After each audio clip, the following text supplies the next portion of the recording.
Hi అండి అందరికీ. ఈరోజు పచ్చిరొయ్యల కూర వండుకుంటున్నాము. చూద్దురు కానీ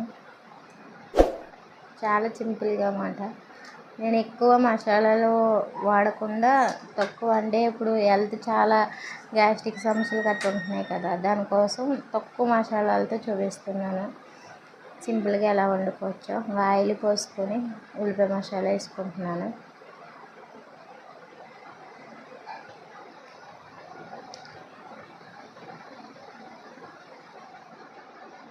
మసాలా బాగా వేపుకొని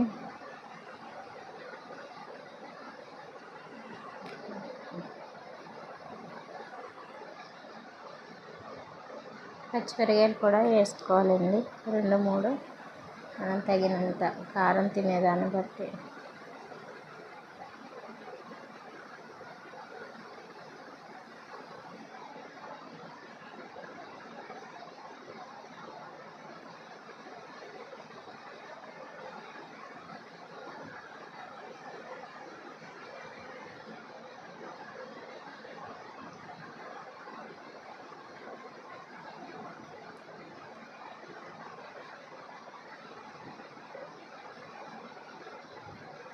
బాగా వేయించుకున్న తర్వాత కొద్దిగా అల్లం వెల్లుల్లి పేస్ట్ కూడా వేసుకోవాలండి.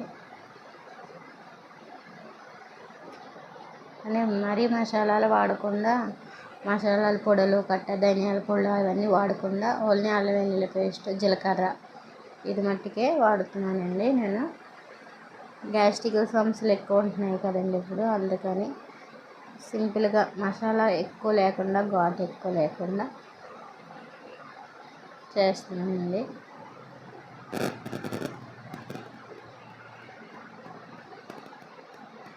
అల్లం వెల్లుల్లి కూడా వేగాలండి బాగా.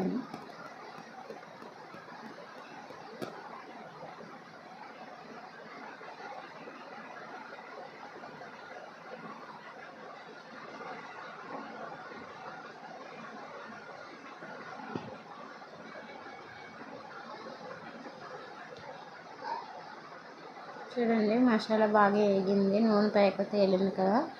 ఇప్పుడు మనం రొయ్యలు వేసుకోవాలండి, పచ్చి రొయ్యలు.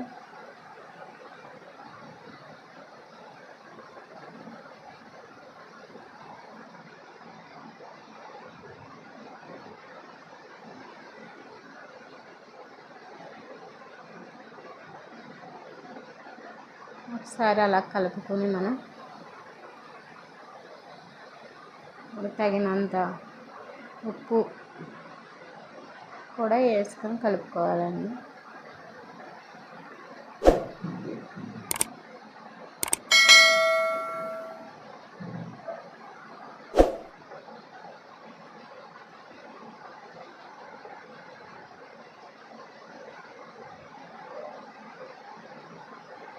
చూడండి, తగినంత ఉప్పు,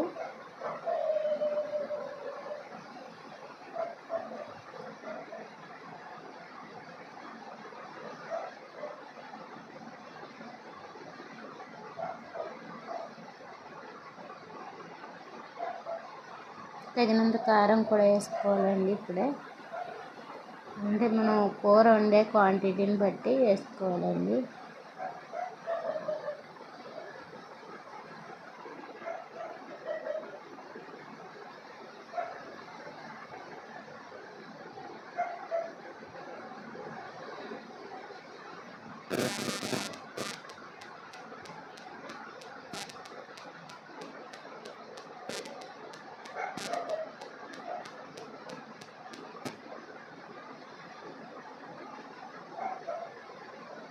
బాగా కలుపుకొని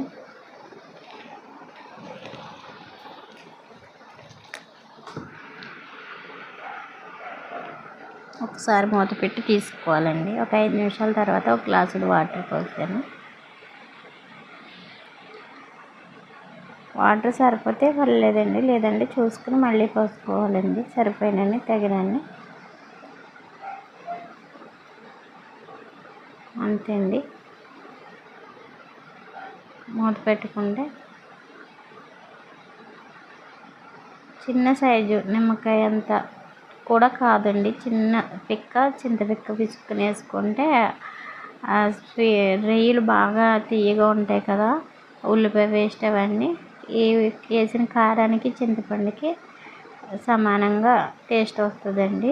అందుకే కొద్దిగా చింతపండు వాటర్ కూడా పోసాను నేను.